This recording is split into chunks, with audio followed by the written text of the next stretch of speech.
Hoy vamos a tocar el tema del Esequibo, la penetración inglesa a través de lo que ellos llaman su Guayana, su Guyana, en territorio venezolano, y es algo que nos han pedido nuestros seguidores desde hace mucho tiempo. Y la verdad que es un tema enjundioso que en España se habla muy poco. Y bueno, pues es un tema de rabiosa actualidad para el mundo hispano, como son otros temas relacionados como Gibraltar, las Malvinas, Belice y un largo etcétera. Y como siempre con nuestro pana Emilio Acosta Ramos de Venezuela Provincial. ¿Qué tal, Emilio? ¿Cómo estamos?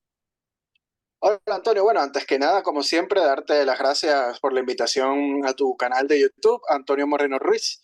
Y sí, hoy vamos a estar hablando de este tema tan interesante que levanta pasiones en Venezuela como es el territorio del Esequibo, ¿no? Ese Esequibo que España siempre protegió durante los 300 años de la monarquía hispánica y que si nos ponemos a ver es el territorio hispano más grande perdido con Inglaterra, porque es una extensión territorial eh, sumamente importante en comparación con como lo puede ser las Islas Malvinas, Gibraltar o Belice, ¿no? Ahí la hispanidad estamos perdiendo un gran territorio ante el mundo anglosajón y bueno, estos conflictos tienen vieja data, ¿no?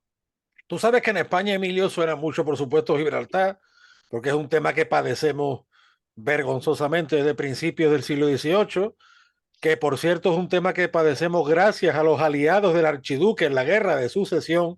Dicho sea de paso, hay que recordarlo, los aliados del archiduque cometieron esta patraña, esta felonía que nos sigue afectando, porque Gibraltar finalmente no es solo un pueblecito.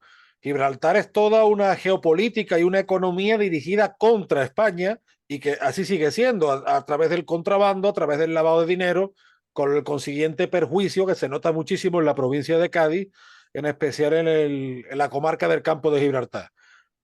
Suena también mucho el tema de Malvinas.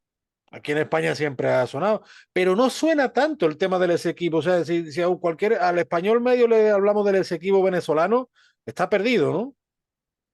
Sí, totalmente de acuerdo con lo que dices, ¿no? Creo que fuera de Venezuela el tema del Esequibo es muy desconocido. Y es importante señalar que este territorio es muy rico, está lleno de petróleo y de gas en su costa, ¿no? Y, bueno, Venezuela de por sí es un país muy rico en petróleo y en gas, pero las costas del Esequibo también lo son, y no solo de gas y petróleo, de oro, de hierro y de diamantes, ¿no? Y de otros minerales, o sea, sumamente rico y sumamente grande el territorio. Pero hay que remontarnos a la época virreinal, ¿no? Sobre el control hispano de este territorio. Y bueno, España siempre trató de mantener el control hasta lo que es el río Esequibo, porque del río Esequibo para allá es un territorio impenetrable de selva. Nada Ujú. más en las desembocaduras de los ríos es que se puede medio asentar a alguna población estable, ¿no? Y por eso es que España le importó el territorio hasta el Esequibo, porque del Esequibo para allá era casi impenetrable ese territorio. Y bueno, la Guayana española pues tiene zonas de sabana, como la Gran Sabana en lo que es hoy el estado Bolívar. En la zona del Esequibo también tiene mucha sabana. Y por eso España le da importancia a este territorio, a pesar de que estaba casi deshabitado y que había muy pocas tribus, hay que decirlo así. Y bueno, Antonio, el río Esequibo es uno de los ríos más largos y caudalosos de Sudamérica. Ujú. Y como bien dije, fue la frontera de la Guayana española durante la época hispánica y ha sido fuente de conflictos limítrofes hasta el presente, inclusive, ¿no? Y el territorio de la Guayana Esequiba era de Jiure, una provincia española dependiente de la Capitanía General de Venezuela, ¿no? Ya en el siglo XVIII y anteriormente podríamos decir de la provincia de Guayana y del virreinato de la Nueva Granada y los anteriores virreinatos, Sí, ¿no? algo así como la Y bueno, el nombre Luisiana, original que le dieron, sí, o sea, algo así jugaba el mismo rol que podría jugar a lo mejor la Luisiana con la Nueva España, ¿no? Algo así. sí, exacto, es un territorio de frontera que sirve, bueno, para, sobre todo para la defensa de lo que fue las Indias españolas, ¿no? Y bueno, muchos dirán, bueno, ¿y de dónde viene el nombre de Esequibo? Porque es como un nombre original, ¿no? Y este nombre es que le dieron los primeros exploradores españoles, que fue el explorador Esquivel, ¿no? Lo descubrió en 1498 durante el tercer viaje de Colón al Nuevo Mundo y fue uno de los tripulantes de la expedición, Juan de Esquivel, que era lugarteniente de Diego Colón, fue el que descubrió el río mientras estaba explorando las bocas del delta del Orinoco y bueno, en su honor se bautiza. Y un año después, en 1499, el explorador Alonso de Ojeda lo navegó por primera vez y lo llama Río Dulce, aunque en la cartografía se le denominó como Esequibo, ¿no? Lo que sería una ¿Mm? derivación del apellido del descubridor original del río, Juan Esquivel. Lo que pasa, bueno, hablando también, es un área que no está demasiado alejada del Brasil, ¿no? O sea, por lo que tú Ujú. decías, la zona de Roraima, ¿no? Porque claro, Roraima a día de hoy es un topónimo que nos suena a Brasil, pero Roraima incluso es un monte, ¿no? Que está también en Venezuela y que ha Sí, sido también un foco de encuentro de varias potencias europeas. Por eso te decía también un poco lo de la Luisiana, porque me recuerda a la problemática que hubo en Norteamérica cuando varios países europeos se chocan. Pues entonces la Guayana Esequiba o el Esequibo o la Guayana española, como lo queramos denominar, como tú bien dices, entonces ha sido un territorio muy disputado y a día de hoy, por ejemplo, hay una serie de riquezas mineras, petrolíferas. Claro, no obstante, el neófito, Emilio, se encuentra con que la penetración británica, o sea, perdón, el Esequibo tiene, digamos, una penetración a través de la Guyana o es una penetración británica directa o de qué forma, porque tenemos varios contenciosos, sobre todo de los años 60 del siglo XX, ¿no? ¿De qué forma, digamos, los anglosajones están penetrando en la zona? no, es que los anglosajones le pusieron el ojo desde muy temprana tiempo, y no solo los anglosajones, ya hablaremos de otras potencias enemigas de la monarquía hispánica que trataron de imponerse y algunas lo lograron, ¿no? Pero vamos a ir a los años de 1530 y 1531, cuando el territorio fue conquistado por Diego de Ordaz, ¿no? Este famoso conquistador español. Y para formar sus límites, la monarquía hispánica construyó un fuerte a las orillas del río Esequibo, entre los ríos Cuyuní y Mazaruni, y tomó posesión legal en el año de 1591, ¿no? Pero ya los ingleses, como bien digo, empiezan a ponerle al ojo a la zona y es el primero que lo hace es el pirata Walter Raleigh, que organizó en 1595 una expedición por Guayana, aunque al final fue un fracaso, ¿no? En su intento de conseguir, recordémonos, el Dorado y también de establecer presencia inglesa en la zona. Este fue el primer intento, ¿no? De inglés. Y bueno, en 1614, por orden de rey Felipe III, se establece el primer asentamiento de la región en la parte inferior del río Esequibo. Estos primeros colonos asentados tuvieron una relación amistosa con la población nativa y también realizan las primeras plantaciones de caña de azúcar y de cacao en la zona, algo que después los ingleses no hicieron, llevarse bien con la población nativa, ¿no? Claro, y por eso te decía, porque el Esequibo, de hecho, es un conflicto que toma nueva forma en el siglo XX, a partir de los años 60. Sí, sobre todo, bueno, no a partir de los años 60, eso tiene muchísimos Bueno, claro, viene años. lo que tú dices, de mucho más atrás, ¿no? Viene de mucho más atrás. Aquí ya estamos viendo, ¿no? Entonces, cómo los ingleses le ponen el ojo. Inclusive, en el año de 1623, la Guayana española sufre incursiones de los holandeses que estaban asentados en Surinam, que era una zona más alejada, ¿no? Del río Esequibo, pero son expulsados por los pobladores hispanos con ayuda de los nativos. Y bueno, la monarquía hispánica trató de mantener pues, los 300 años que duró bajo control la zona del río Orinoco y el Esequibo. Inclusive, Antonio, hasta los franceses en el siglo XVII, desde sus enclaves de las Antillas, hicieron alianzas comerciales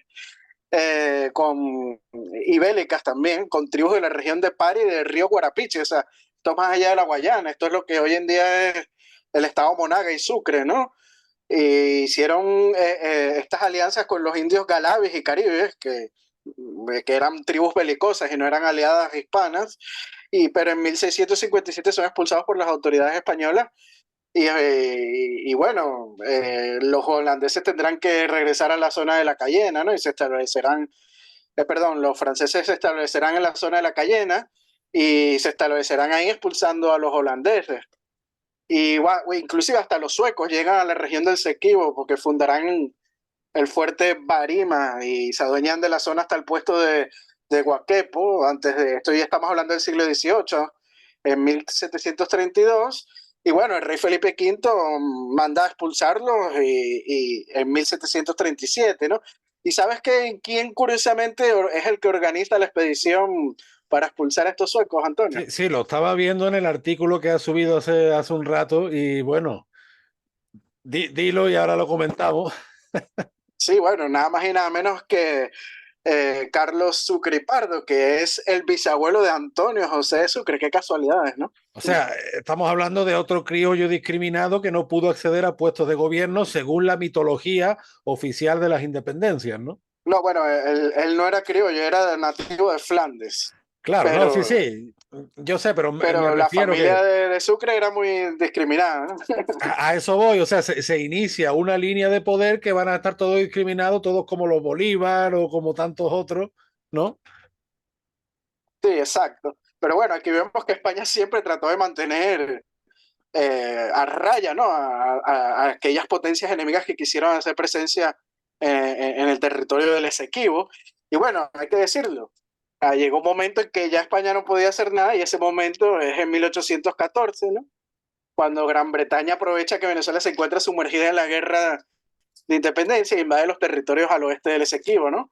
Y se consolida en el territorio en 1831 cuando ya Venezuela era una república independiente. Y bueno, contra una nueva república inmersa en guerras civiles en todo el siglo XIX y eternas crisis económicas después, Ujú. Gran Bretaña expande su territorio más allá de las fronteras establecidas por España durante la época virreinal, hay que decirlo así. No, claro, y además vamos a lo que vamos, es decir, uno de los máximos líderes de la causa secesionista en la América Española, Simón Bolívar, pues él era partidario de entregarle territorios americanos a Gran Bretaña. Él propone entregar Panamá, propone entregar Nicaragua, o sea que en el fondo la penetración anglosajona en el Esequibo es un deseo bolivariano.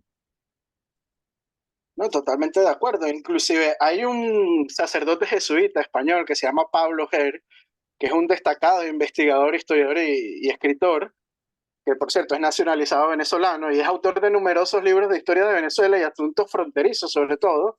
Y hay un artículo muy interesante, Antonio, que nos habla de cómo desde la independencia en Venezuela se creó una anglofilia, ¿no? Ingenua, Sí, por sí, sí. parte de los gobiernos republicanos, siendo contraproducente para los intereses nacionales y la integridad nacional. Y bueno, voy a citar a Pablo Ger. Dice, la ayuda económica y política prestada por el gobierno inglés a causa de la independencia y la participación directa de los hombres de la Legión Británica contribuyeron a la formación de un peligroso sentimiento pro-británico en los venezolanos. Si uno fuera a juzgar al pueblo venezolano por lo que dicen sus dirigentes en la época de 1840 y 1850, parecía que la formación patética de nuestra nacionalidad en lucha secular contra los extranjeros había dejado en la conciencia del pueblo una huella muy superficial. Sublet y Páez son dos expresiones características de una anglofilia ingenua, falta de perspicacia para entender que los intereses de la Gran Bretaña tarde o temprano entrarían en conflicto con los de Venezuela y que en ese caso no se podía esperar de la gran potencia un trato diferente del impartido a otras naciones pequeñas. Así, en el conflicto de límites entre la Guayana Británica y Venezuela, porque hay que decir que los ingleses sí llegaron a establecerse al oeste del río Esequibo, eh, y bueno, iniciando con la violación del territorio de Amacuro Barima, ¿no? Por la expedición de Shuckburgh en 1841. Y tanto Páez como Sublé confiaron demasiado en las buenas intenciones del gobierno británico. Su anglofilia no les permitía ver que la violación de nuestro territorio obedecía a la vieja política británica, tendiente a asegurarse el dominio de la navegación del más importante río del norte de Sudamérica. Está hablando del río Esequibo. Esta ceguera explica que Sublett, siendo presidente de la República en las cartas a Lord Aberdeen y a su ministro en Caracas, Daniel Oleari, ¿qué tal? Ya ves. Minimizará a la importancia de las tierras bañadas por el Barima y el Amacuro, como si importaran poca cosa a Venezuela, mientras que los ingleses consideran indispensable el dominio de esos dos ríos para asegurarse la navegación del Orinoco. ¿Qué tal, Antonio? Es que mira, con esto del Esequibo y esto que este aporte documental imprescindible que aportas, a mí me viene una reflexión y es lo siguiente. Nosotros hemos sido críticos muchas veces cuando, pues qué sé yo, se le culpa a los ingleses absolutamente de todo, ¿no? Porque tampoco hay que caer muchas veces en lo mismo que caen los indigenistas, en victimizarnos. Ahora bien, de ahí a irnos al otro extremo, como hacen otros, de decir, no, los ingleses son amigos, son un pueblo aséptico. No, o sea, el inglés ha jugado su rol como potencia. Es más, yo te digo, puedo entender que los ingleses jueguen ese rol como potencia, lo que no puedo entender es lo perdido que estamos los hispanos en general. Porque esto del Esequibo es una muestra muy viva, como tú dices, además, una grandísima pérdida de territorio, mucho más que Gibraltar, mucho más que las Malvinas. Eh, y sin embargo, los perdidos que estamos con esta cuestión y los perdidos que estamos ante el papel de las potencias, porque hay otros que dicen, no, es que debemos aliarnos con Rusia o con China o con... Mire usted, juega muchas veces, pues parece que estamos en un juego romántico de mesa, ¿no? Y no se entiende muchas veces el papel de las potencias. Y Gran Bretaña a día de hoy, no te estoy hablando del siglo XIX, hoy, por muy de capa caída que esté, yo siempre me acuerdo del amigo Francisco Núñez del Arco cuando dice que la City, Londres, sigue siendo un gran emporio financiero y que tienen enclaves coloniales y paraísos fiscales. Y esto es la realidad británica de hoy, independientemente de que haya algunos que caigan en la demagogia o en el victimismo, pero la realidad no se puede ni se debe negar. Y el Esequibo a mí me parece un caso muy ilustrativo y de lo perdidos que estamos, Emilio, que es que en España no tenemos ni idea de estos temas, y no solo en España, sino es que en los países vecinos de Venezuela tampoco. O sea, tú si preguntas en Perú, en Bolivia, o qué sé yo, en Argentina, muy pocas personas saben lo que es la problemática del Esequibo, cómo se recrudece en el siglo XX y cómo sigue hasta nuestros días. Y otro detalle yo creo que es importante. Pues claro, el chavismo saca cuando le conviene el tema del Esequibo, de la Guayana Esequiba, muy bien. Pero en su día Fidel Castro compadreó con la Guayana inglesa. Y eso es un tema que tiene muy callado el chavismo. Pues claro, Fidel Castro hubo una época que no le interesaba Venezuela o si le interesaba era solo para apañar sus recursos. Ya cuando tuvo un gobierno que él podía manejar, ahí sí ya el Esequibo, ¿no? Era el anticolonialismo, no sé qué.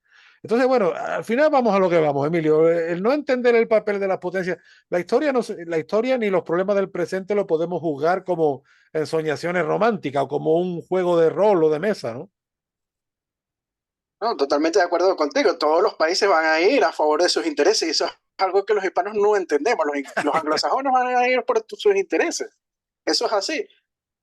¿Por qué Venezuela fue una potencia petrolera en el siglo XX? Bueno, porque los estadounidenses les interesaban el petróleo y Venezuela pudo desarrollarse. Si no hubiera tenido petróleo, pues no se hubiera desarrollado como se desarrolló, ¿no? Y es prácticamente porque ellos eran los que sacaban el petróleo. Ya después que se nacionalizó el petróleo, Venezuela fue poco a poco sin rumbo, ¿no? Pero como tú bien dices, y lo lamentable es que es un territorio de casi 160.000 kilómetros. O Imagínate. sea, es gigantesco, ¿no? Y bueno, esto como hemos dicho, desde el siglo XIX es que se pierde. O sea, justamente aquellos libertadores, aquellos próceres de la independencia, los que pierden este territorio de 160.000 kilómetros con Inglaterra, porque España siempre trató de mantener a las potencias enemigas afuera. Inclusive, hay algunos hasta hispanistas que dicen, bueno, Daniel Oleari era irlandés y él velaba un poco, ¿no? Por las víctimas de la guerra de la independencia, pero es que Daniel Oleari fue un agente británico. Claro. ¿Y sabes quién trata ese tema de Daniel Oleari con el Esequibo? Porque la pérdida del Esequibo se debe mucho a Daniel Oleari, el historiador venezolano Oscar Llanes, que tú bien lo conoces, Sí. Antonio. Y él escribió, pero hay que recordar que también Daniel Oleari fue decán de Bolívar, amigo íntimo de Páez, cuñado de Carlos Soulet y cónsul del Reino Unido en Venezuela, ¿no? Buen Y currículum. bueno, Oscar Llanes en 2009 publicó un artículo en el diario El Universal hablando de este tema, ¿no? Y lo cito. Muy poca gente conoce que Daniel Florencio Leari fue de los grandes responsables de los 150.000 kilómetros de territorio que nos robó Inglaterra. El misionero capuchino Padre María de Bengamián escribió una obra que debía ser texto obligatorio en las escuelas venezolanas. Y cita, el Esequibo, frontera de Venezuela. A continuación, el misionero los relata, o cito, el gobierno de la República le concedió los máximos honores de ilustre prócer de la independencia, acogiendo sus restos mortales en el Panteón Nacional. Pero la historia nos tiene reservada a veces sorpresas bien ingratas. Entre ellas tenemos la de la conducta de nuestro decán con Venezuela, su segunda patria. Recuerde menos que es nativo de Irlanda, ¿no? En cuestión de los límites con la Guayana, en la que se esforzó para convencerle al presidente Sulet, su cuñado, que las justas demandas de Gran Bretaña respecto a la Punta Parima eran desestimables, ¿no? Bueno, él era el representante de la Gran Bretaña en Venezuela desde junio de 1840 y su condición de tal y las muchas amistades que ésta poseía lo situaban en condición envidiables para haber servido con lealtad a los intereses de la misma. Él mismo fue quien cometió la villanía de sugerir, siendo cónsul inglés en Caracas, a Aberdeen, que si en las relaciones exteriores de Venezuela aparecían los documentos donde Inglaterra autorizaba a Venezuela la erección del faro Barima, siendo cónsul su predecesor, el señor Kerr Porter, que le contestaran a él los del Foreign Office, que las notas de Porter eran de carácter personal suyo y no de origen oficial, y que por tanto desconocían todo compromiso para que Inglaterra, emanado de ellas, se valió de su influencia ante su cuñado Sublet para impedir que Venezuela construyera dicho faro en uso de sus derechos de dueña de aquella región. Al descubrirse tales procederes, lo que merecía en vez del lugar del Panteón Nacional era el río Guaire. El río Guaire es el río de Caracas que está todo contaminado y te podrás imaginar, ¿no? No, o sea, es que al final luego se acuerda uno de temas como en el Capitolio de Caracas, pues figuran Bolívar y Páez, perdón, con la bandera británica. Si es que al final todo nos lleva a lo mismo, y no es por caer en la conspiranoia, es por caer en los hechos. O sea, si es que además es No, estamos sencillo. hablando de hechos documentados, ¿eh? Claro, al igual Estamos que en Estados citando, Unidos ya se reconoce la ayuda española a su independencia, pues yo no entiendo qué se gana por parte de bolivarianos, sanmartinianos y etcétera de negar los hechos. Pero es más, aquí en España también, Emilio, porque el problema del Esequibo, igual que el problema de Malvinas o de Gibraltar, no es una mera posesión territorial, porque de hecho el Reino Unido no lo concibe así. Es la penetración económica y política. Gibraltar, como decimos, yo no sé si tendrá 30.000 habitantes, pero tiene más empresas que habitantes y todo el lavado de dinero, del narcotráfico, del contrabando. Y durante el siglo XIX, mucha o parte de la desestabilización política y económica de España se apoyó desde Gibraltar. O sea, uno no entiende la desamortización de Mendizábal sin los juegos que vienen de Gibraltar o la penetración inglesa, por ejemplo, en la minería española durante hasta principios del siglo XX. O sea, recordemos que Huelva es la cuna del fútbol en España y eso es por algo. En la provincia de Huelva, Emilio, se llegó a celebrar el cumpleaños de la Reina Victoria como fiesta oficial. O sea, eso fue vergonzoso. Y Gibraltar fue la punta de lanza. Lo mismo pasa con Malvinas, y lo mismo pasa con el caso del Esequibo, ¿no?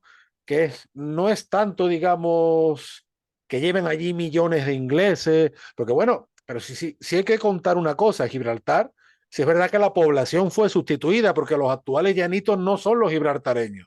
Los gibraltareños son los que sobrevivieron a la carnicería que los británicos hicieron allá y fundaron el pueblo cercano de San Roque. Los actuales habitantes de Gibraltar proceden de una sustitución de la población que hicieron los ingleses, que trajeron además muchos italianos, malteses, irlandeses, incluso algunos sefardíes. De ahí se forma el Gibraltar a partir del siglo XVIII, porque la población fue aniquilada y los pocos supervivientes fundaron San Roque, que eso es otro episodio, Emilio, de nuestra historia muy olvidado. Las tropelías que cometen ingleses y holandeses ayudando al archiduque, porque además muchos conventos de la zona fueron arrasados, cometieron también violaciones, actos, en fin, absolutamente infames, entrando en una guerra de sucesión que desde el principio lo tenían perdida, pero solo por perjudicar a España lo hicieron, ¿no? Y en el Esequibo, yo creo que pocos gobiernos venezolanos se han dado cuenta de eso, por supuesto, amén de la vergüenza territorial que eso supone, es de la penetración económica y política que tienen contra Venezuela. Pero claro, el problema es que estos cuestiones, Emilio, no se resuelven con demagogia. Porque a mí de qué me vale los discursos estos castrochavistas con muchísimas alaracas si después no cambia nada, si después estás en lo mismo y estás rindiendo idolatría a un prócer como Bolívar que era partidario de este tipo de cosas, ¿no? Sí, claro, es que por los próceres, llamados próceres de la independencia, es que se pierde este territorio, como hemos citado anteriormente. Pero ¿sabes qué es interesante de cómo juegan los intereses de cada una de las naciones? Que recordemos que sí, la Guayana o Guyana fue una colonia inglesa, pero luego de la independencia ellos trataron, se acercaron mucho al comunismo. Y justamente en esa época, en los años 60, 70, que la Guyana trata de abrazar el comunismo, Estados Unidos en este problema limítrofe entre Guyana y Venezuela apoyó a Venezuela Claro. en este tema del Esequibo, porque claro, Venezuela era un aliado en aquel momento de Estados Unidos que le vendía petróleo y Guyana estaba yendo al camino del comunismo con Cuba, como tú bien has citado, que Sí, al Fidel igual que empezó. Fidel coqueteaba con ellos, claro. Claro, y después, bueno, cuando se intercambiaron los papeles, ahora Estados Unidos apoya a Guyana en tener el territorio del Esequibo bajo su soberanía y explotando los recursos como el petróleo y el gas, sobre todo las transnacionales norteamericanas, inclusive hasta holandesas. Ellos están haciendo negocios y ahora sí protegen la soberanía de Guyana en el territorio de Esequibo y no Venezuela. Ahora se intercambiaron los papeles para que veas cómo los intereses de cada nación juegan en estos temas territoriales, ¿no? Sí, es que Emilio, el problema es que buena parte de las naciones tienen claro cuáles son sus intereses y nosotros parecemos estar siempre a favor de los intereses de otros, siempre, pero nunca de los nuestros. Aquí nos entusiasmamos, algunos con los anglosajones, otros con los rusos, otros con los chinos, pero ¿cuándo nos vamos a entusiasmar con nosotros mismos? A lo mejor ya es Exactamente. hora, ¿no? No, inclusive hasta los chavistas sí dicen mucha laraca y mucho del Esequibo es nuestro y el sol nace por el Esequibo y otras cosas que a ellos les encanta decir, ¿no? Pero a la hora del té, ellos están ahí tratando de buscar como aliado a la Guyana con esto del CARICOM, ¿no? De los votos en, en las Naciones Unidas, etcétera. Pero bueno, al final sí es casi una enemistad entre Guyana y Venezuela.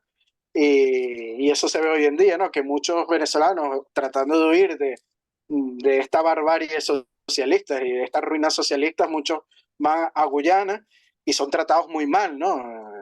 Hay casos de mujeres que se están prostituyendo en la Guyana y son asesinadas y casos muy tristes, ¿no? Que esperemos que en el futuro pues cambie la cosa, porque acordémonos que cuando Venezuela estuvo en su mejor momento en el siglo XX, los mismos nativos indígenas de la Guyana hicieron una rebelión pidiendo ayuda del gobierno venezolano de que ellos eran venezolanos y que reconquistaran el territorio. Incluso hasta Carlos Andrés le dijo al gobierno de Guyana de que él podía invertir en infraestructuras con represas y otras cosas mientras haya una soberanía compartida entre todos los países. Pero bueno, eso con los gobiernos sucesivos se perdió y bueno, con el chavismo está casi que abandonado este tema del Esequibo. Sí, porque además ese pacto venía de la época española, el pacto con los pueblos indígenas, ¿no?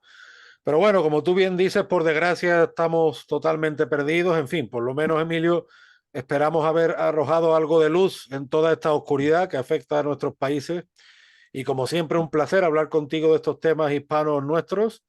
Siempre recomendamos que sigan el canal Venezuela Provincial a través de Instagram, perdón, a través de Facebook, a través de YouTube, que Emilio está muy activo, algunas veces peleándose con el mundo, ya sea por la leyenda negra, o por la leyenda rosa, o en fin, todo tipo de personajes que uno se encuentra por ahí, pero también de gente muy buena que nos aporta mucho, oye, que muchas veces nos quedamos sobre lo malo, ¿no?